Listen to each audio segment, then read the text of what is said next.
इस वीडियो में हम करेंगे कक्षा 6 का प्रश्नावली 3.7 का प्रश्न नंबर 3।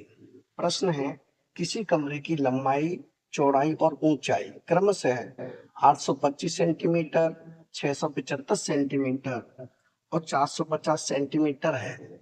यानी कोई कमरा है, उस कमरे की जो लंबाई है वो है 825 सेंटीमीटर और उसकी जो चौड़ाई है वो है 675 सेंटीमीटर और उसकी ऊंचाई है 450 सेंटीमीटर।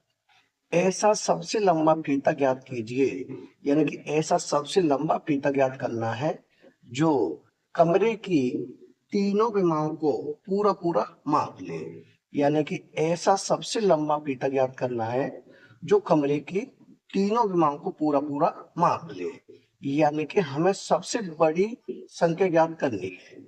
सबसे बड़ी संख्या ज्ञात करनी होती तो क्या करते हैं, तब हम करते हैं HCF यानी कि मासा। यानी कि हम 825, 675 और 450 इनका हम HCF ज्ञात करेंगे यानी कि मासा ज्ञात करेंगे। तो इसे लिख लें। ये है 825 और संख्या क्या है, और है 675 और है 450।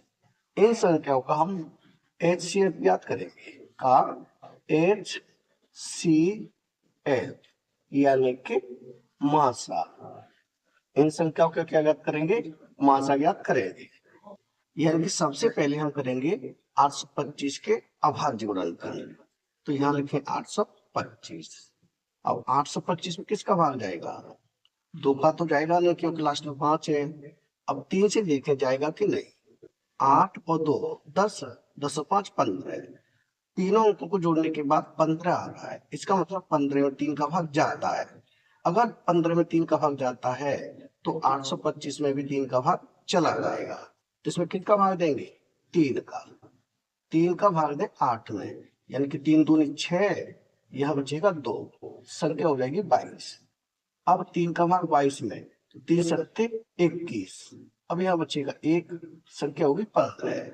अब हो जाएगा 3 पंजे 15 यानी कि 275 बार। अब फिर देखे 3 से भाग जाएगा, 2 और 7 9, 9 5 14, 14 में 3 का भाग नहीं जाता। इसका मतलब 275 में 3 का भाग नहीं जाएगा। तो अब जाएगा 5 से, 5 का भाग दे, 5 का भाग 27 है, 5 पंजे 25, यहाँ बचेगा 2, संख्या हो जाएगी फिर 25, 5 पंजे 25, 55 बार। 55 में फिर भाग जाएगा 5 से, 5 एकन 5, 5 एकन 5 यानी कि 11 बार। 11 में भाग जाएगा फिर 11 से, 11 एकन 11। ये हो गए 825 के अभाज्य गुणनखंड। अब लिखे 675 के, तो यहाँ करें 675 के अभाज्य गुणनखंड। अब 2 का भाग तो जाएगा नहीं, 3 का देखे जाएगा कि नहीं। 6 और 7 कितना होता है 13, 13 और 5 18, यानी कि जोड़ने पर कितना आया 18 आया। और 18 में 3 का भाग जाता है। इसका मतलब इस पूरी संख्या में 3 का भाग चला जाएगा। किसका भाग देंगे, 3 का। 3 का भाग 6 में, 3 दूनी 6, 3 का भाग 7 में, 3 दूनी 6, बचेगा 1, संख्या होगी 15, 3 पंजे 15। ये होगा 225 बार। अब 225 में देखते हैं 3 का भाग जाएगा, 2 2 4, 4 5 9, जोड़ने पे कितना आया 9 आया। 9 में 3 का भाग चला जाता है। इसका मतलब इसमें भी 3 का भाग चला जाएगा। कितने का भाग देंगे, 3 का। 3 का भाग 22 में, 3 सत्ते 21, यहाँ बचेगा 1, संख्या होगी 15, 3 पंजे 15। अब 75 फिर 3 से भाग चला जाएगा। 3 का भाग देंगे 7 में, तो 3 दूनी 6, 1 बचा, संख्या होगी 15, 3 पंजे 15, 25 बार। अब 25 में किसका भाग जाएगा, 5 का ही जाएगा। 5 पंजे 25, ये हो जाएगा 5। अब 5 में किसका भाग जाएगा, 5 में जाएगा 5 का ही, यानी 5 एकम 5। ये हो गए 675 के अभाज्य गुणनखंड। अब हमें करना है 450 के अभाज्य गुणनखंड। तो यहाँ करें 450 के अभाज्य गुणनखंड। 450 एक सम संख्या है क्योंकि लास्ट में 0 है, तो इसमें 2 से भाग चला जाएगा। 2 का भाग देंगे पहले 4 में, तो 2 दूनी 4। अब 2 का भाग देंगे 5 में, 2 दूनी 4, यहाँ बचेगा 1, संख्या हो जाएगी 10, 2 पंजे 10, ये हो गया 225। 225 में किसका भाग रहेगा? इनको जोड़ के देखें, 2 और 2 4, 4 और 5 9, जोड़ के कितना है 9, 9 में 3 का भाग चला जाता है, इसका मतलब इसमें 3 का भाग चला जाएगा, तो 3 से भाग देंगे, 3 का भाग 22 में, 3 से 21, यहाँ बचेगा 1, संख्या होगी 15, 3 पंजे 15। अब 75 में फिर 3 से भाग चला जाएगा, ये हो जाएगा 3 दूनी 6, यहाँ बचेगा 1, संख्या होगी 15, 3 पंजे 15, 25 बार। 25 में किसका भाग जाएगा? 5 का, 5 पंजे 25, और 5 में किसका जाएगा? 5 का, 5 एकल 5। ये हो गए 450 के अभाज्य गुणनखंड।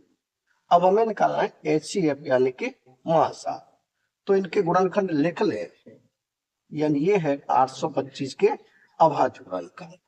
क्या है? 3 गुणा 5 गुणा 5 गुणा 11, तो यहाँ लिखें 3 गुणा 5 गुणा 5 गुणा 11, ये हो गए 825 के अभाज्य गुणनखंड। अब है 675 के, क्या है? 3 गुणा 3 गुणा 3 गुणा 5 गुणा 5, तो यहाँ लिखें 675 की, ये है 3 गुणा में 3 गुणा में 3 गुणा में 5 गुणा 5, ये हो गए 675 के अभाज्य गुणनखंड। अब है 450 के, तो यहाँ लिखें 450 के अभाज्य गुणनखंड। 450 के अभाज्य गुणनखंड क्या है? यह है 2 गुणा 3 गुणा 3 गुणा 5 गुणा 5, तो ये 2 गुणा में 3 गुणा 3 गुणा 5 गुणा 5, ये हो गए हमारे 450 के अभाज्य गुणनखंड। अब हमें क्या याद करना है? मासा यानी कि HCF, तो यहाँ लिखें मासा। मासा क्या होता है? जो सब में है, सब में क्या है? 3 इसमें है, 3 इसमें है, 3 इसमें भी है, तो 3 लिखेंगे गुणा, आगे 5 इसमें है, 5 इसमें भी है, 5 इसमें भी है, तो 5 लिखेंगे गुणा, आगे 5 इसमें है, 5 इसमें है, 5 इसमें भी है, यानी कि 2 बार 5 है तीनों में, तो 5 भी लिखेंगे। अब इनका गुणा करें, यानी 3 का गुणा 5 से, 3 पंजे 15, 15 का गुणा 5 से, 15 पंजे 75, कितना हो जाएगा? 75 हो जाएगा। और किसमें है ये? सेंटीमीटर, तो ये हो जाएगा सेंटीमीटर, यानी कि 75 सेंटीमीटर, ये हो जाएगा 75 सेंटीमीटर, यानी कि सबसे लंबे फीते की लंबाई क्या आएगी? ये हो जाएगी 75 सेंटीमीटर। यही हो जाएगा हमारा उत्तर, यानी प्रश्न नंबर 3 हो चुका है कंप्लीट। अगर वीडियो पसंद आए तो लाइक करें, कमेंट करें, अपने दोस्तों के साथ शेयर करें। धन्यवाद।